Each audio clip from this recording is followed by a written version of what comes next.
Vonis ringan Richard Eliezer 1 tahun 6 bulan penjara dalam kasus pembunuhan Brigadir Yosua menuai pro dan kontra. Mantan Hakim Agung Gayus Lumbun mengaku khawatir vonis tersebut dipengaruhi opini publik.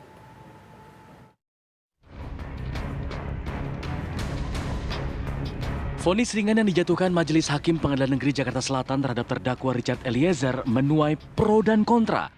Hakim menjatuhkan pidana 1 tahun 6 bulan penjara terhadap Eliezer yang berperan sebagai eksekutor kasus pembunuhan Yosua. Vonis ini jauh lebih ringan dari tuntutan jaksa penuntut umum yang meminta hakim menjatuhkan pidana 12 tahun penjara.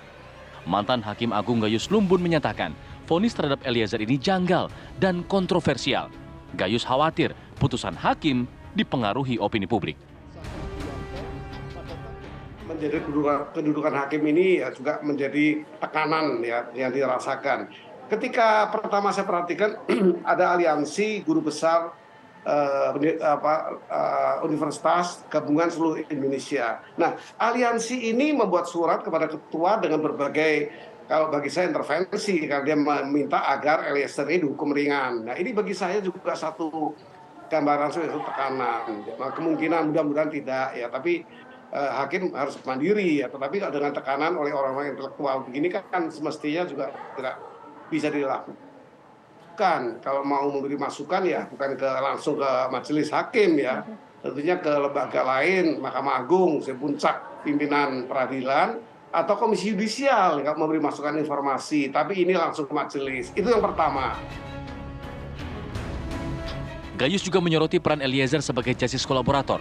Menurutnya, belum ada lembaga-lembaga khusus untuk menentukan seseorang berhak atau tidak sebagai justice kolaborator.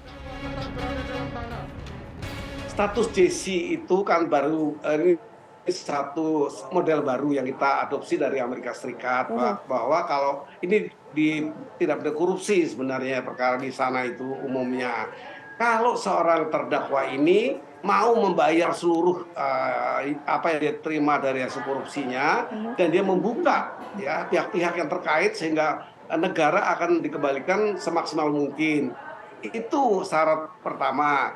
Namun di samping itu kan seorang JC itu terdakwa, dia ada beban delik ya, disebut sebagai deliktum. Dia punya beban delik sebenarnya yang nanti keseimbangannya adalah ini diperhitungkan bagaimana itu kalau dari aslinya JC pada perkara tipikor. Tapi adopsi ini kan dengan tujuan yang sama, artinya bisa bekerja sama sehingga banyak pihak yang bisa dikaitkan dan bertanggung jawab secara hukum. Dirinya sendiri pun begitu, di tipikor mengembalikan seluruh yang dia nikmati. Nah, bagaimana dengan ini saya tentu tidak bisa membayangkan, tapi saya mengharapkan ke depan nanti kita punya lembaga justice kolaborator yang khusus, ya independen. Tidak seperti hari ini, penyidik boleh menyatakan merekomendasi JC, nanti jaksa boleh, LPSK juga boleh. Jadi tidak jelas lembaga mana. Di samping LPSK itu kan tidak melayani terdakwa, LPSK melindungi saksi dan korban.